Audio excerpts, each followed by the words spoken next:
Bonjour à tous et bienvenue. Aujourd'hui, on s'attaque à un sujet qui parle à beaucoup de professionnels du KNX, comment s'en sortir avec le diagnostic sur des projets vraiment grands. Vous savez, quand on a des centaines, voire des milliers d'équipements qui discutent tous en même temps, eh bien trouver l'origine d'un problème, ça peut vite devenir un vrai casse-tête.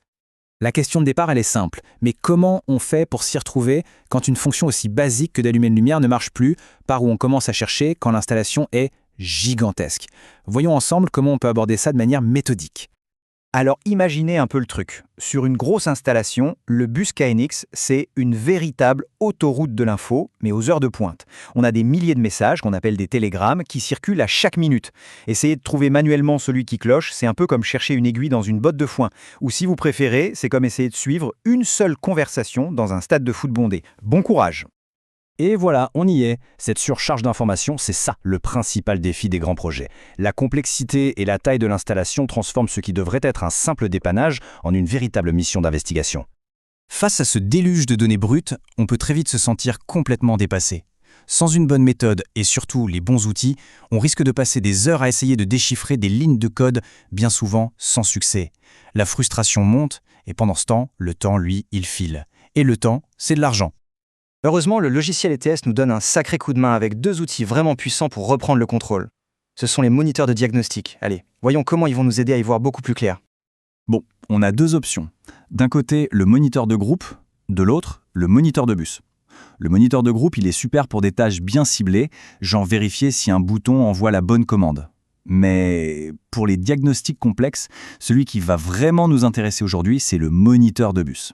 Lui, c'est l'œil de Sauron de l'installation. Il voit absolument tout ce qui se passe, sans aucune exception. Et la bonne nouvelle, c'est que ces outils sont juste sous notre nez.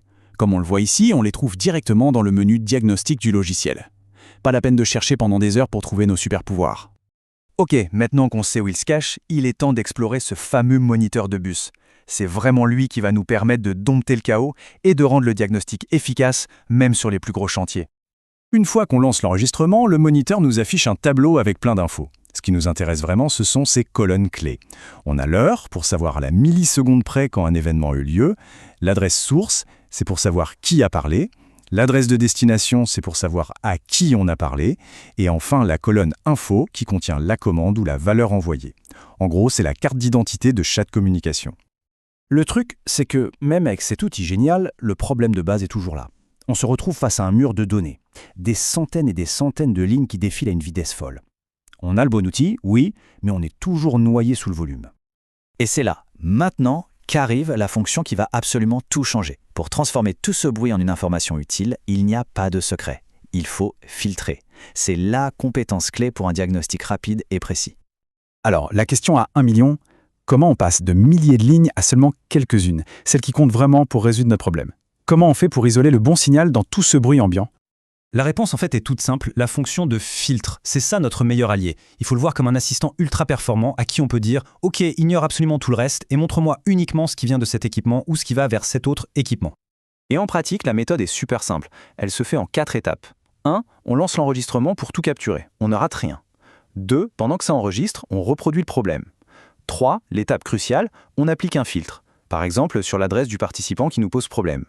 Et 4, il nous reste plus qu'à analyser les quelques télégrammes qui s'affichent, et là, comme par magie, la cause du problème saute souvent aux yeux.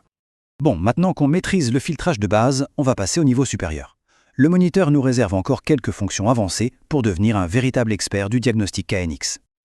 Là, on entre dans la cour des grands. Par exemple, on peut combiner des critères avec des conditions. Et ou. Genre, montre-moi les messages qui viennent de cet interrupteur et qui sont des erreurs. C'est du filtrage de haute précision. On peut aussi utiliser des couleurs, super pratique. On peut dire « affiche-moi toutes les erreurs en rouge ». D'un seul coup d'œil, on voit ce qui ne va pas.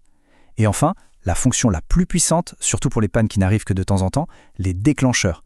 On peut dire au logiciel « écoute, ne commence à enregistrer que lorsque cet événement précis se produit ». C'est un véritable pilote automatique pour la chasse aux bugs.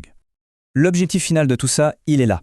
Grâce à ces techniques, on ne fait plus que réagir aux problèmes quand ils arrivent. On commence à les anticiper, à les comprendre en profondeur, et ça, c'est un gain de temps absolument phénoménal sur chaque intervention. Allez, pour finir, on va juste récapituler les points essentiels à retenir de tout ce qu'on vient de voir. S'il y a 3 choses à retenir, ce sont celles-ci. Premièrement, le moniteur bus est l'outil indispensable sur les gros projets, pas le choix. Deuxièmement, le filtrage, c'est la compétence qui transforme un chaos de données en informations claires et lisibles. Et troisièmement, les fonctions avancées, comme les couleurs et les déclencheurs, elles nous donnent une maîtrise totale du diagnostic. Voilà pour cette plongée dans le diagnostic sur les grands projets KNX. Si le sujet vous intéresse, si vous voulez approfondir ces techniques et découvrir plein d'autres astuces pour maîtriser le monde du bâtiment intelligent, je ne peux que vous recommander la chaîne YouTube Le Technodrome. Pensez à vous abonner et à activer la petite cloche pour ne rien manquer des prochaines publications. Merci de m'avoir suivi et à très vite.